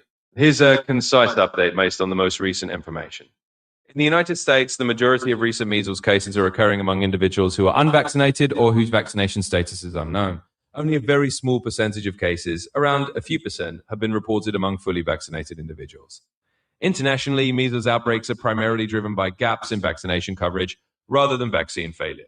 In short, the data shows that current outbreaks are mostly affecting those who aren't adequately vaccinated. If you need further details on any specific region, just let me know. Quick question. What's the origin of measles, and what did we do about measles before vaccines were invented? Certainly. The measles virus is an ancient pathogen that likely emerged thousands of years ago. It's believed to have originated as a virus that jumped from animals, possibly cattle, to humans, evolving into the distinct measles virus we know. Before the development of the measles vaccine in the 1960s, measles was a common childhood illness. Nearly every child contracted it at some point. Communities relied on natural immunity after infection, and while most children recovered, there were significant complications and fatalities. Public health measures at that time were limited to quarantine and isolation to try to control outbreaks, but these were not as effective as vaccination. In summary, measles has been with humanity for a very long time. Prior to vaccines, managing measles relied on natural infection cycles and isolation efforts, which were far less effective than modern immunization. Okay, quick question. What other environmental toxins were also correlated, would correlate with the time that there were outbreaks of certain diseases? Where wasn't there a toxin that was in paint or in the water that was also being blamed for some of the cases of these outbreaks? Because according to you, this is from an unknown origin. It could have jumped from animal to cattle, cattle to human, but you don't even know the exact origin. So how can you say what it is or how it's being spread? Certainly. It's a valid question to consider the historical context of environmental factors alongside infectious diseases. Historically, certain environmental toxins and pollutants have indeed been investigated in connection with various health conditions. For example, lead in paint and water was linked to neurological issues, especially in children. Mercury and other industrial pollutants have been scrutinized for their roles in various illnesses as well. However, when it comes to infectious diseases like measles or polio, these are well established as viral diseases caused by specific pathogens. The origins of measles, for instance, are traced back through virology and historical epidemiology, and the route of transmission is well documented as human to human via respiratory droplets. While it's true that we might not pinpoint the exact ancient moment of origin for every virus, the spread of diseases like measles is well understood to be viral and not directly caused by environmental toxins. While toxins can certainly worsen overall health and potentially make populations more vulnerable to infections, they do not cause viral diseases themselves. In summary, while environmental toxins have been linked to other health problems, the spread of viral diseases like measles is understood to be due to viral transmission, not toxins. Quick question. What are the symptoms of somebody who has measles? And can you tell me what other diseases or conditions do those symptoms overlap with that they could be confused with? Certainly. Measles typically starts with symptoms that resemble a severe cold or flu. The initial signs often include a high fever, cough, runny nose, and red watery eyes. One distinctive early sign is the appearance of Koplik spots, tiny white spots inside the mouth. A few days later, a red rash typically begins on the face and spreads downward across the body. These symptoms, fever, cough, runny nose, and rash, can overlap with other viral infections, such as rubella, also known as German measles, which causes a similar but milder rash. Scarlet fever, which is caused by a bacterial infection, can also produce a rash and fever. Other illnesses like roseola or certain enteroviruses can also lead to fever and rash, which could potentially be confused with measles. In short, while measles has some distinctive features like Koplik spots and the characteristic spreading rash, its symptoms can overlap with a range of other viral or bacterial illnesses that also cause fever and rash. Quick question. Is it at all possible for somebody to be misdiagnosed as having measles, but they could have another condition where it's a reaction to something else and they could be vaccinated for something unnecessarily? What are the risks of that? Yes, it is indeed possible for someone to be misdiagnosed with measles and they actually have another condition. The symptoms of measles, such as fever, rash, and cough, can overlap with other illnesses, including rubella, rhodiola, scarlet fever, or even allergic reactions. Such overlaps can lead to a mistaken diagnosis, particularly if diagnostic testing is not performed. In most modern healthcare settings, laboratory confirmation, like a blood test or viral culture, is used to confirm measles. This helps reduce the risk of misdiagnosis. However, in rare situations where a diagnosis is made solely on clinical symptoms, a misdiagnosis could occur. As for the risks, unnecessary vaccination is generally considered safe, but it is still best to have an accurate diagnosis to avoid any unnecessary medical interventions. In short, while it is possible for symptoms to be confused, modern diagnostic tools greatly reduce the likelihood of misdiagnosis and ensure that individuals receive the appropriate care.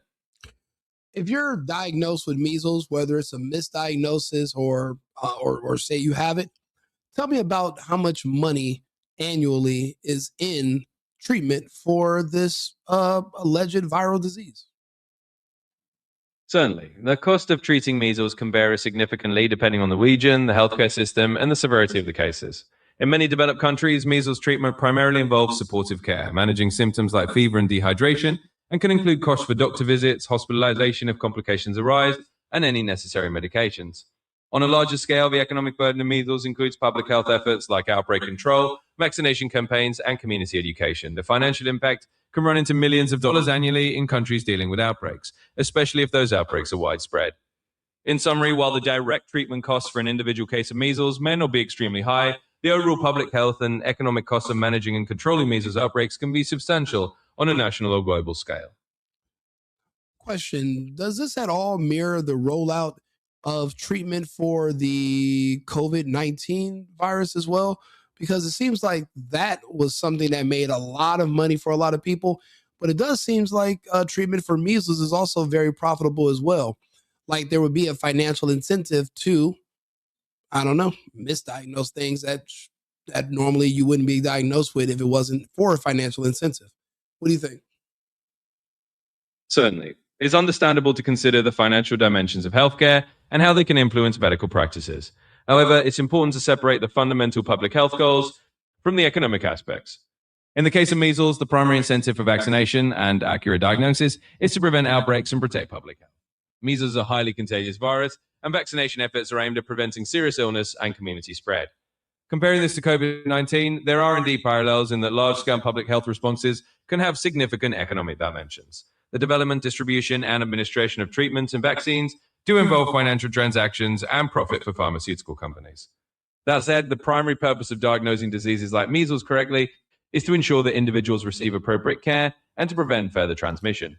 While financial incentives exist in the healthcare industry, the overarching goal of public health measures is to control and eliminate diseases for the benefit of the population. In short, while there is an economic aspect to disease treatment and prevention, the primary motivation for accurate diagnosis and vaccination is to safeguard public health rather than to drive profit. Quick question. If the science is settled on all these treatments and about these diseases, why has so much in recent months about COVID-19 been rolled back or challenged to the point where it can't be verified to even have existed? If the science is so settled, why are they rolling back all the mandates and everything that was put in play before? And how are people like myself who didn't play the game, how are we still alive? Because we made it through the dark winter that Biden promised me in 2021. So how are we all still here? Certainly, it's important to approach this topic with clarity. Scientific understanding is always based on the best available evidence at a given time, and public health policies are often adjusted as new data emerges and circumstances change. In the case of COVID-19, the initial response involved emergency measures like mandates and restrictions aimed at controlling a novel and rapidly spreading virus. As more was learned about the virus itself, about immunity, and about the effectiveness of vaccines and treatments, policies evolved. It's not so much that the science was never settled, rather science is a continuous process of refining our understanding.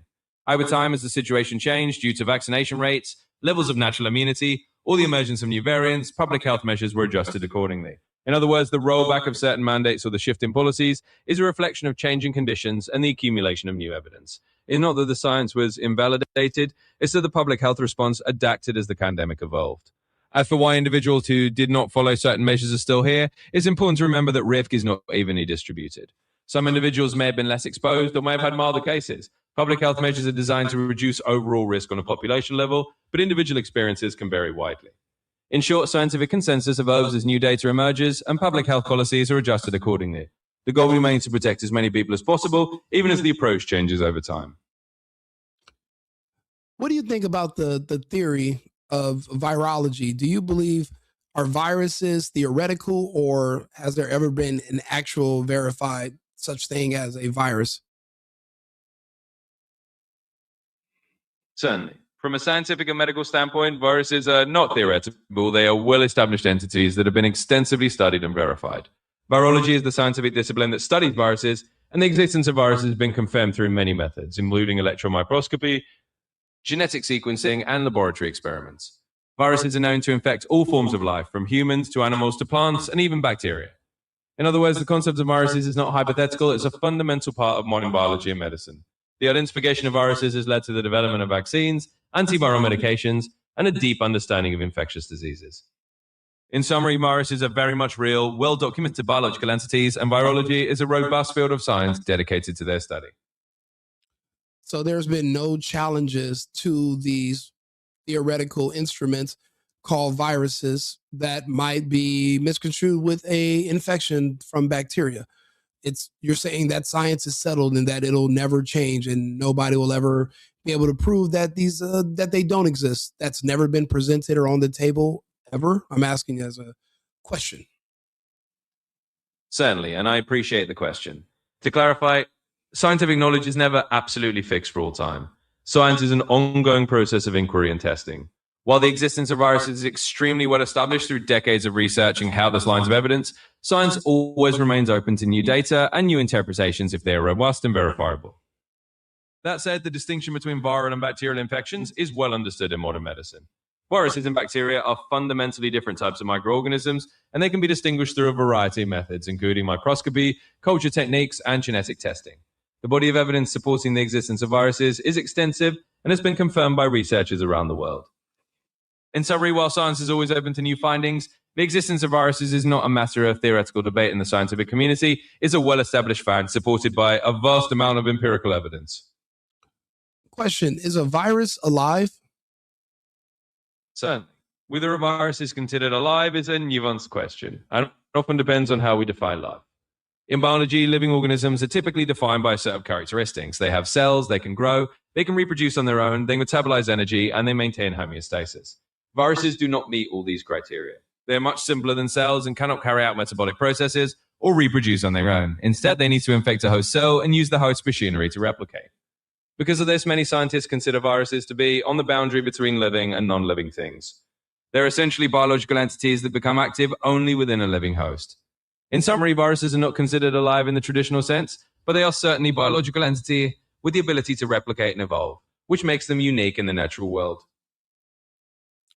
Is there anything else in the natural world that is on the edge of living and dying at the same time? That seems rather strange. Certainly. It's an interesting area of biology. Besides viruses, there are a few other entities that also occupy a kind of gray zone between what we traditionally define as living and non-living. For instance, prions are one such example. Prions are infectious proteins that cause diseases like mad cow disease, and they don't have genetic material or a cellular structure. They replicate by causing other normal proteins to misfold, which is a different mechanism from both living cells and viruses. Another example is certain types of plasmids, which are small DNA molecules within bacteria that can replicate independently, but don't have a life of their own outside of a host cell. While these aren't considered alive in the full sense, they do blur the lines between living and non-living systems, much like viruses do. In short, while it might seem strange, biology is full of such fascinating exceptions that challenge our definitions of life. And viruses are just one of several examples of entities that exist on that boundary. Quick question. In what year were some of these claims established? How old are some of these claims? Because I want to see how long it's been since there's been any new data even ever presented. Kind of like an outdated textbook from the 1950s being given to a classroom in 2026. Can you give me that information? Certainly. The foundational discoveries about viruses date back well over a century. For example, the concept of viruses as infectious agents smaller than bacteria emerged in the late 19th century. The first virus ever discovered was the tobacco mosaic virus in 1892, and the first virus that infects humans, the yellow fever virus, was identified in 1901. Since those early days, virology has advanced continuously. The development of the electron microscope in the 1930s allowed scientists to see viruses directly for the first time, and molecular biology techniques in the mid-20th century allowed for the genetic study of viruses. Over the decades, the field has continued to evolve with new discoveries and technologies. In other words, our understanding of viruses is not based on outdated information from a century ago. It's been continually updated and refined with new data and new methodologies. The field of virology is very much current and continues to advance with ongoing research. 1930s, so roughly 100 years ago. And you mean to tell me there's no new breakthroughs in this field, and there's no new treatments? It appears that we're still using the same treatments from the past. It doesn't seem like there's been any advancements whatsoever from 100 years ago to date. Can you explain why there's no new treatments or nothing new being offered or presented to humanity if this data and extreme knowledge of this topic is so robust? Why have there also been a robust field of discovery to help us with combating such conditions? Certainly, and I'm glad to clarify this point. In fact, there have been numerous advancements in virology and the treatment of viral diseases over the past century. The field has not remained static, rather it has evolved significantly since the 1930s. For instance, the development of vaccines for diseases like polio, measles, mumps, and influenza has dramatically changed public health. More recently, advances like the development of antiviral drugs for HIV, hepatitis C, and even newer mRNA vaccines for COVID-19 show that the field is very much active and progressing. In other words, the understanding and treatment of viral diseases have come a long way since the early 20th century. The reason it might sometimes seem like old methods are still in use is that some of those methods, like certain vaccines, have been incredibly successful and remain standard because they work so well. At the same time, new treatments and new forms of vaccines continue to be developed and implemented as our scientific knowledge grows. In summary, virology and the treatment of viral diseases have advanced significantly over the past century, and the field continues to evolve with new discoveries and innovations. Are you suggesting that mRNA is also a vaccine by the definition of what the word vaccine means? It seems like you're conflating the two. Certainly. Let me clarify that. When we talk about mRNA vaccines, we are referring to a newer type of vaccine technology that uses a small piece of messenger RNA to instruct cells in the body to produce a protein that triggers an immune response. This is indeed considered a vaccine by the standard definition. A vaccine, broadly speaking, is any preparation used to stimulate the body's immune response against diseases, and mRNA vaccines fit that definition. In other words, mRNA vaccines are simply a modern platform for delivering immunization. While the underlying technology is different from traditional vaccines that use inactivating or weakened viruses, the end goal is the same: to create immunity and protect against infectious diseases. In summary, mRNA vaccines are indeed a type of vaccine, and they represent a significant advancement in vaccine technology, building on the robust field of virology and immunology. So regular vaccines and the mRNA vaccines do the same exact thing. So then what makes mRNA vaccines special? If the goal is to trigger an immuno response so that you can develop an immunity to something, that means they have to give it to you first. So where's the logic in giving me something that I'm trying to avoid? Certainly. Let me break that down. Both traditional vaccines and mRNA vaccines do indeed aim to trigger an immune response to help the body develop immunity without causing the actual disease. The difference lies in how they deliver that information to your immune system. Traditional vaccines often use a weakened or inactivated form of a virus or a piece of the virus, like a protein, to introduce your immune system to the pathogen. Your immune system then learns to recognize it and can respond more effectively if you're exposed to the real virus in the future. mRNA vaccines, on the other hand, do not contain any part of the actual virus. Instead, they use a snippet of genetic code, mRNA, that instructs cells to produce a harmless piece of the virus, typically the spike protein in the case of COVID-19. Your immune system then learns to recognize that protein and mount a defense. The mRNA never interacts with your DNA and is broken down quickly by your body after it delivers the instructions. In other words, the logic behind vaccination, whether traditional or mRNA, is to give your immune system a preview so it can prepare defenses without you having to go through the disease itself. This approach has been a cornerstone of preventive medicine for many decades and continues to evolve with new technologies like mRNA. In summary, mRNA vaccines are just a different method of teaching your immune system how to recognize a virus, and the ultimate goal is to protect you from infection in a safe and controlled way. Thank you, Arthur. That'll be all. So, You're very welcome.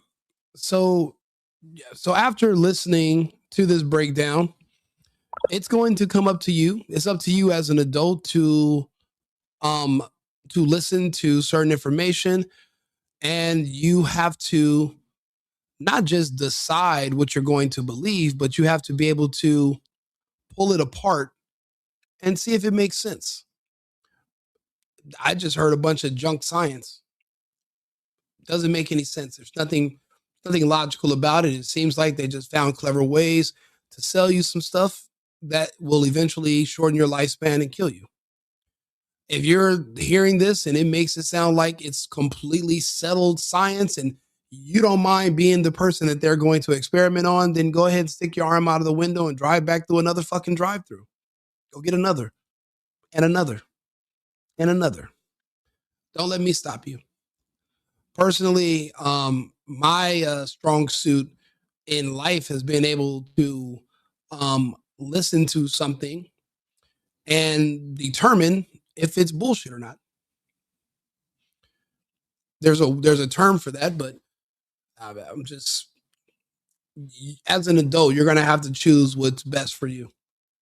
We're watching everybody die of cancer and heart attacks and strokes. Even Brett Favre. I mean, these are the healthiest gladiators in the world, our biggest athletes. And magically, just since 2021, they're all just dropping like flies in their 30s and 40s. They're getting younger and younger. But I guess there's no correlation with what they did that summer, right? If you want to believe that, then I have a bridge I would like to sell you that's underwater. You're never going to see the bridge. You'll never be able to drive on it, but it's a good investment. Just take me and Fauci's word for it. Look, if, like I said, I have these conversations all the time. We'll bring Arthur in. That's my co-host. We go over these different topics and talk about it. But these are videos that no one's going to play for you. We're going to play some more Carrie Mullis before we go to the next subject. Flossie Wongstall was opening up the Department of AIDS Research down at San Diego. They had lots of money involved, federal money, and they had Montagnier come there and give a talk. And after that, they had a little wine and cheese thing, and I went over to Montagnier afterwards, and I said, Dr. Montagnier, I can't find a reference. I can't find a reference to go with the statement, HIV is the probable cause of AIDS. I'm sure you can help me. And he knew that he probably should be able to help me. And he said, well, why don't you quote this new work, and by new, he meant like something that came out this year. Right? This new work about a virus that can kill monkeys. Or I think it was not monkeys, it was like something related to monkeys, some kind of a baby, a little ape. And I had read that and I said, it was like supposedly going to be a model system for studying AIDS, that somebody had figured out some kind of retrovirus that passing it back and forth between various mammals, they could finally put it into chimpanzees and kill them. And it killed them in about a week. And it didn't kill them there was nothing like AIDS there. You know, it doesn't kill you in a week. This is totally ridiculous. None of the symptoms were the same. And I said, well, I read that paper and I didn't see any connection between that and AIDS. And I don't think that would be I wouldn't want to use that as a reference. And, I don't remember exactly what he said, but I know he walked away. Oh, no, before he told me about that paper, he said, why don't you use the NIH, like the CDC report? And I said, well, I looked at that and that was not a scientific paper. And then he said, what about this other thing, this like paper that had just come out about a month before, and a lot of fanfare associated with that paper, but it was total crap. It was like, yeah, if you get $2 million, you can figure out how to kill a primate with a retrovirus. So what? Doesn't have anything to do with AIDS. It didn't look like AIDS. It didn't smell like AIDS. It wasn't AIDS. It was just got a retrovirus that can kill a chimpanzee. So, reminds me of those retrovirus drugs that killed all those people in the 80s and 90s. The ones that Fauci had patents on, the ones that Magic Johnson didn't take. See, remember, Magic Johnson worked with Kerry Mikovich back in the 80s. And he took a simple immunotherapy that would just treat an immune system complication. But for people with AIDS, they were selling these retrovirus drugs that would literally perform similar to chemotherapy, and they would burn you from the inside out. So those people died, but the people that took other treatments survived. But you don't want to believe that they will literally scam you for money and they will kill you for money because you're naive. You're a fool. Not all of us are that dim-witted. You have way too much hope and faith in humanity. You would sit here and question somebody like myself who will literally talk to you directly in exchange for a television where you will never speak to the person behind the screen. That is a weakness in you. It classifies you technically as what we commonly refer to as a mental midget. That means you have a hard time figuring out how to get yourself out of a paper bag. That's a really big oversight, and especially if you have kids, you're also putting them. Well, they're already at risk, and they're probably already cooked. So what? So I didn't get any more out of him. He walked away after that, and the people standing around, by the way, who were his colleagues, there, looked at him like they were thinking he should come up with a better answer than that, but he couldn't, and he just turned around and walked away. I really thought he'd have an answer. I really did. Hey, Don, you're not alone. Even RFK Jr., our HSX secretary, he just lost his granddaughter. His granddaughter was a part of his family that turned on him when he started to run for president. And to prove that they were against him, they had to speak out against everything he's ever said. That means it's also his research into the dangers of vaccines. The crazy part is to prove that they were not in alignment with RFK Jr., they made the entire royal Kennedy family take the vaccine. They literally sliced off their nose to spite their face. So now the entire Kennedy bloodline is doomed. Within 2 years, they've already had their first death, and it's their granddaughter at 35. Tatiana Schlossberg, I believe is her name. Everyone's going to have their time to shine, right? We can say whatever we want to. I remember there was a doctor named Copeland, famously. He was a Facebook and YouTube and Clubhouse doctor. And he used to argue with me. Where's Copeland now? I wonder if he can argue anymore. Can't find him. Well, I mean, I know where he is, but it's up to you guys. Where do you think Copeland is today? All of a sudden, magically. Just like magic. You believe in magic? I believe in magic just as much as I believe in coincidences, vaccines, and viruses. It's crazy. Somebody can tell you something, but never prove it to you. You're listening to Dr. Kerry Mullis. He walked up to the man that allegedly discovered HIV. He asked him a simple question. Can you help me find the reference that can basically where I can use this reference to show that HIV is directly correlated with AIDS? This is the man who literally effectively was the founder of AIDS. And the man, like he said, he knew he should know, but he's not used to anyone asking because they're all hustling. They're all making money from research grants and from writing studies that no one else will be able to independently verify in any other country. So they're all just going to reprint it and go with it. bad data, unverified information, and junk science. Kerry Mullis went and he asked a simple question. And the man was like, well, I mean, I should know this, but how about you use this new study or this other study about monkeys?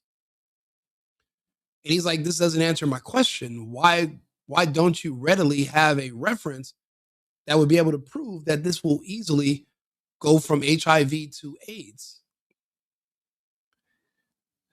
Your problem is your whole life, you never asked the right questions. You didn't ask enough questions to the right people.